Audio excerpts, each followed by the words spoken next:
కడప జిల్లాలో కొన్ని కీలక పరిణామాలు జరుగుతున్నాయి. పులివెందుల టీడీపీకి సంబంధించినటువంటి సతీష్ రెడ్డి ఈరోజు వైసీపీలో జాయిన్ అయ్యారు. జగన్ సమక్షంలో ఆయన వైసీపీలో జాయిన్ అవ్వడం జరిగింది. ప్రస్తుతం కడప జిల్లాలో కీలకమైన నేతగా ఉన్నటువంటి రామసుబ్బారెడ్డి ఉన్నారు. మాట్లాడదాం ఎమ్మెల్సీ రామసుబ్బారెడ్డి. సార్ సతీష్ రెడ్డి గత రాజశేఖర రెడ్డి ఉన్నప్పటి నుంచి కూడా వైఎస్ కుటుంబం వ్యతిరేకంగా ఆయన పులివెందులో పోటీ చేస్తూ వస్తున్నారు. ఒకానొక సమయంలో జగన్ ఓడిస్తానంటే ఆయన పెద్ద ముక్కు జుట్టు పెంచుకుని శపథం కూడా చేసిన పరిస్థితి. అలాంటి వ్యక్తి ఇప్పుడు పులివెందుల నుంచి మీ పార్టీలో జాయిన్ అయ్యారు. ఎలా ఉండబోతుంది? ఈరోజు సతీష్ రెడ్డి గారు క్లియర్గా చెప్పినారు. ఒక 26 సంవత్సరాలు తెలుగుదేశం పార్టీ కోసము రాజశేఖర రెడ్డి కుటుంబానికి రాజకీయంగా వ్యతిరేకంగా పోరాటం చేసిన వ్యక్తి. తెలుగుదేశం పార్టీలో ఉంటూ తెలుగుదేశం పార్టీ డెవలప్మెంట్ కోసము ఆయన చెప్పినట్టు ఇటుక పేరుస్తూ అక్కడ ఉన్నటువంటి పరిస్థితులు, ఆ రోజు ఉన్నటువంటి పరిస్థితులలో పులివెందులలో ఎవరు రావాలన్నా కూడా ముందుకు రావాలంటే చాలా బలహీనంగా ఉన్నటువంటి పార్టీ టీడీపీ. అక్కడ దాన్ని అంచెలంచెలుగా ఎదిగిస్తూ ఒక స్థాయికి తీసుకొచ్చి రాజశేఖర రెడ్డి గారి మీద 3 సార్లు పోటీ చేశారు. జగన్మోహన్ రెడ్డి గారి మీద కూడా 2 సార్లు పోటీ చేశారు. రాజకీయంగా తెలుగుదేశం పార్టీ అభ్యర్థిగా ఎమ్మెల్యేకు చాలా సేవలు అందించినటువంటి వ్యక్తి సతీష్ రెడ్డి. సతీష్ రెడ్డి కూడా చాలా లాయల్గా పార్టీకి పనిచేశాడు తెలుగుదేశం పార్టీలో ఉన్నంతకాలం. ఇప్పుడు సతీష్ రెడ్డి గారు స్వయంగా చెప్పినట్టు ఆయన మీద ఏదో లోపాయికారిగా ఉన్నట్టు ఆయన మనస్తాపానికి గురయ్యే విధంగా పార్టీలో పెద్దలు మాట్లాడిన పరిస్థితి జీర్ణించుకోలేక తెలుగుదేశం పార్టీకి రిజైన్ చేశాడు 4 సంవత్సరాల కిందట. ఒక మంచి వ్యక్తి, నాకు కూడా బాగా తెలుసు సతీష్ రెడ్డి గారు. ఒక పద్ధతి ప్రకారం హుందాగా నియోజకవర్గ అభివృద్ధి కోసం కానీ ప్రజల సమస్యలు పరిష్కారం చేసేదానికి గట్టిగా కృషి చేసిన వ్యక్తి. ఆ రోజు మీరు అన్నట్టు గడ్డం పెంచుకున్నది కూడా నియోజకవర్గ డెవలప్మెంట్ విషయంలోనే. ఆ రోజు ఆయన అట్లా విధంగా పట్టుదలగా తిరిగారు. అలాంటి వ్యక్తి మీద అంత సిన్సియర్గా ఎన్నో కష్టాలకు, ఇబ్బందులకు, ఆటుపోట్లకు తట్టుకొని ఆ నియోజకవర్గంలో తెలుగుదేశం పార్టీ తరఫున రాజకీయంగా పోరాటం చేస్తున్నటువంటి వ్యక్తి పూర్తిగా మనస్తాపానికి గురై ఆ రోజు పార్టీ మీద చంద్రబాబు నాయుడు గారు కానీ లోకేష్ గారి అనుసరించిన విధానానికి మనస్తాపానికి గురై రిజైన్ చేసినారు. 4 సంవత్సరాలు అయింది రిజైన్ చేసి. ఈరోజు జగన్మోహన్ రెడ్డి గారు, సతీష్ రెడ్డి గారు అన్నట్టు పులివెందుల్లో జగన్మోహన్ రెడ్డి గారు గెలుపుకు అక్కడేం అవసరం లేని పరిస్థితి. సతీష్ రెడ్డి స్వయంగా చెప్పాడు, నా సర్వశక్తులోటి నేను ప్రయత్నం చేసినా కూడా 90,000 ఓట్ల మెజార్టీతో జగన్మోహన్ రెడ్డి గారు గెలిచారని. ఈరోజు అయినా కూడా ఒక మంచి నాయకునిగా సతీష్ రెడ్డి గారు కూడా గౌరవించే విధంగా జగన్మోహన్ రెడ్డి గారు పార్టీలోకి ఆహ్వానించడం, ఆ విధంగా సతీష్ రెడ్డి గారు కూడా జగన్మోహన్ రెడ్డి గారి ఆహ్వానాన్ని స్వీకరించి ఆ పార్టీలో పనిచేయాలని చెప్పి ఆయన ముఖ్యమంత్రిగా ఉంటూ ఎన్నో సేవలు అందిస్తున్నారు, మనం చూసాం.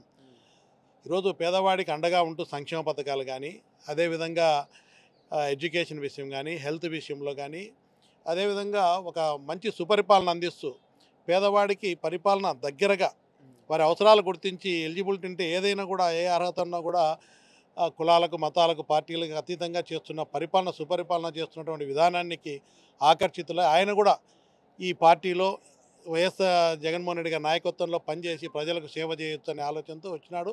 అది చాలా మంచి శుభపరిణామం. సార్ అంటే పులివెందులను కూడా ఖచ్చితంగా గెలుస్తున్నాం ఈసారి అని టీడీపీ అంటుంది. అక్కడ బీటెక్ రవి కూడా నేను గెలవబోతున్నాను జగన్మోహన్ రెడ్డి మీద అంటూ ఆయన పదే పదే చెప్తున్నారు. ఈరోజు మీరు చూశారు, సతీష్ రెడ్డి 4 సంవత్సరాలై రిజైన్ చేసినా కూడా పట్టించుకోకుండా వదిలేసి ఎప్పుడైతే వైఎస్ఆర్సీపీ పార్టీ నుంచి ఆహ్వానం అందిందో వెంటనే వరుస పెట్టినారు. బీటెక్ రవి వెళ్ళారు, పుత్త నరసింహారెడ్డి వెళ్ళాడు, పోలిట్ బ్యూరో సభ్యుడు శ్రీనివాసరెడ్డి కూడా ప్రయత్నం చేసి చంద్రబాబు నాయుడు గారు మీతో మాట్లాడతారు, మీరు తెలుగుదేశం పార్టీలోనే ఉండాలని విశ్వ ప్రయత్నం చేసినారు. ఎందుకంటే తెలుగుదేశం పార్టీ పూర్తి ఉనికిని కోల్పోయే పరిస్థితి అక్కడ. గెలుపెట్టన కానీ ఉనికే కోల్పోయే పరిస్థితి పులివెందుల్లో. బీటెక్ రవి కానీ ఇంకా ఎవరు వచ్చినా కూడా అక్కడ ఉన్న పరిస్థితులు ఏంటి, అక్కడ ఉన్న పరిస్థితులు అవి. సతీష్ రెడ్డి పోతే ఇంకా నాకు దిక్కెవరు అన్నట్టు బీటెక్ రవి గారు వచ్చి స్వయంగా రిక్వెస్ట్ చేశాడు.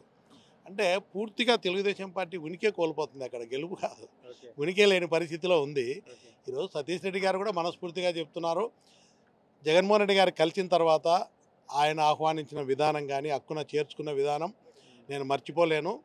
ఈ గవర్నమెంట్లో పనిచేస్తూ ఎన్నో కార్యక్రమాలు జగన్మోహన్ రెడ్డి గారు విప్లవాత్మకమైన మార్పులు తీసుకొచ్చి మంచి పరిపాలన అందిస్తున్నారు. నేను కూడా ప్రజలకు ఈ పార్టీలో ఉంటే ఇంకా నేను కూడా సర్వీస్ చేయొచ్చు. జగన్మోహన్ రెడ్డి గారు ఏ బాధ్యత చెప్పినా కూడా మనస్ఫూర్తిగా లాయల్గా కష్టపడి పనిచేస్తానని చెప్పి సతీష్ రెడ్డి గారు చెప్పడం జరిగింది. ఒక సతీష్ రెడ్డి గారు రావడం ఒక మంచి శుభపరిణామం. అంటే మంచి పార్టీ కంటే కూడా తెలుగుదేశం పార్టీకి మీద నమ్మకం కోల్పోయి, తెలుగుదేశం పార్టీ మీద ఒక సీనియర్గా ఇన్ని సంవత్సరాలు పనిచేసి ఎంతో నమ్మకంగా పనిచేసి ఎన్నో కష్టాలకు నష్టాలకు ఇబ్బందులకు ఆర్థికంగా గురైనా కూడా పార్టీని అంటుపెట్టుకున్నటువంటి మంచి నాయకులందరూ దూరం అవుతున్నారంటే ఈరోజు విలువలేని రాజకీయాలు. ఈరోజు మీరు చూశారు దమ్మలమడుగులో ఆదినారాయణ రెడ్డిని తీసుకున్న పద్ధతి.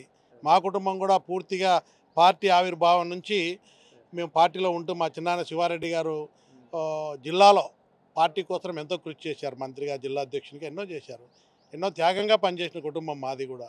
ఆయన కూడా అలాంటి పరిస్థితులలో వైఎస్ఆర్సీపీ పార్టీ మీద సింబల్ మీద గెలిచిన ఆదినారాయణ రెడ్డిని తీసుకొని మంత్రిని చేసి ఈ విధంగా అలాంటి పరిస్థితులు విలువలేని రాజకీయాలు ఎప్పుడైతే తెలుగుదేశం పార్టీ మొదలుపెట్టిందో ఆ రోజు ఎన్టీ రామారావు గారు పెట్టిన పరిస్థితులు లేవు, సిద్ధాంతాలు లేవు, విలువలు లేవు, ఏమీ లేని రాజకీయాలు లోకేష్ వచ్చిన తర్వాత మళ్ళీ దిగజారుడు రాజకీయాలు చేసిన పరిస్థితులు చూసే సీనియర్లంతా కూడా కష్టపడి పనిచేసే లాయల్గా ఉన్న వాళ్ళు దూరం అవుతున్నారంటే కారణం ఈరోజున్న పరిస్థితులు వాళ్ళ విధానాలు నచ్చకనే దూరం అవుతూ ఉన్నారు.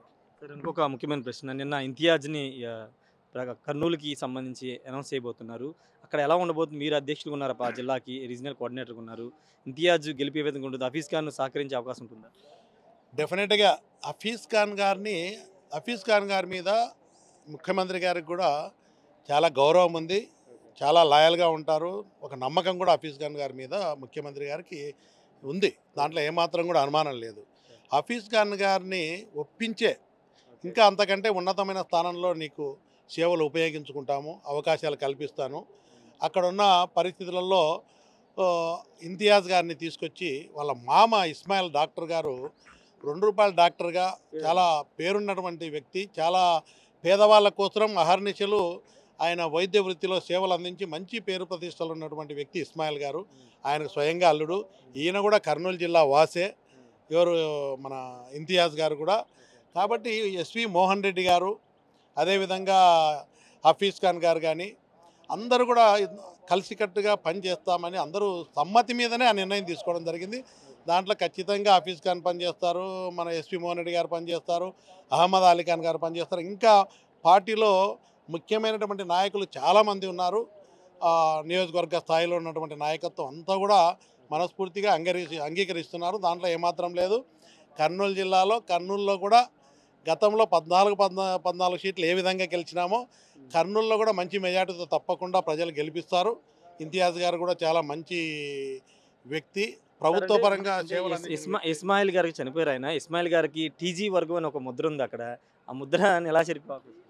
టీజీ గారి ముద్ర అనేది ఏం లేదు ఆయనకు. ఇస్మాయిల్ గారు అప్పుడు ఉన్న పరిస్థితులలో ఆయన రాజకీయంగా సర్వీస్ చేసే వ్యక్తే కానీ ఒకవేళ టీజీ గారు ఉన్నప్పుడు అందరూ కలుస్తుంటారు, మాట్లాడుతుంటారు. అలాంటి ముద్ర ఏం లేదు. వాళ్ళందరూ కూడా ఒకవేళ అలాంటిది ఏదన్నా ఉన్నా కూడా అందరూ కూడా ఇంతియాజ్ గారికి సహకరిస్తారు. తప్పకుండా కర్నూలు సీటుతో సహా నంద్యాల, కర్నూలు జిల్లాలకు ఏదైతే 2 జిల్లాలు ఉన్నాయో గతంలో 14 సీట్లు గెలవడం జరిగింది. ఈసారి కూడా తప్పకుండా అత్యధిక మెజారిటీతో అన్ని సీట్లు గెలవబోతున్నాం. Okay, thank you sir. మొత్తంగా రాజేష్, కర్నూలు జిల్లాకు సంబంధించి 14 సీట్లు గెలవబోతుందని చెప్తున్నారు. కడప జిల్లాలో సతీష్ రెడ్డి చేరడం ద్వారా పూర్తిగా టీడీపీ మీద ఒక నమ్మకం పోయింది ప్రజల్లోకి. ఎందుకంటే 26 ఏళ్ల పాటు టీడీపీకి సేవ చేసినటువంటి సతీష్ రెడ్డి ఈరోజు దూరం అవుతున్నారంటే లోకేష్, చంద్రబాబు మీద నమ్మకం పోయిందని రామసుబ్బారెడ్డి చెప్తున్నారు. ఖచ్చితంగా రాబోయే ఎన్నికల్లో అటు కడపతో పాటు కర్నూలు కూడా క్లీన్ స్వీప్ చేస్తామని రామసుబ్బారెడ్డి చెప్తున్నారు. కెమెరా పర్సన్ ప్రసాద్తో రాజేష్ RTV, తాడేపల్లి నుండి. మరిన్ని వీడియోస్ కోసం ఛానల్ సబ్స్క్రైబ్ చేయండి. లేటెస్ట్ అప్డేట్స్ కోసం వాట్సాప్ ఛానల్ ఫాలో చేయండి. అండ్ లింక్ డిస్క్రిప్షన్ లో ఉంది.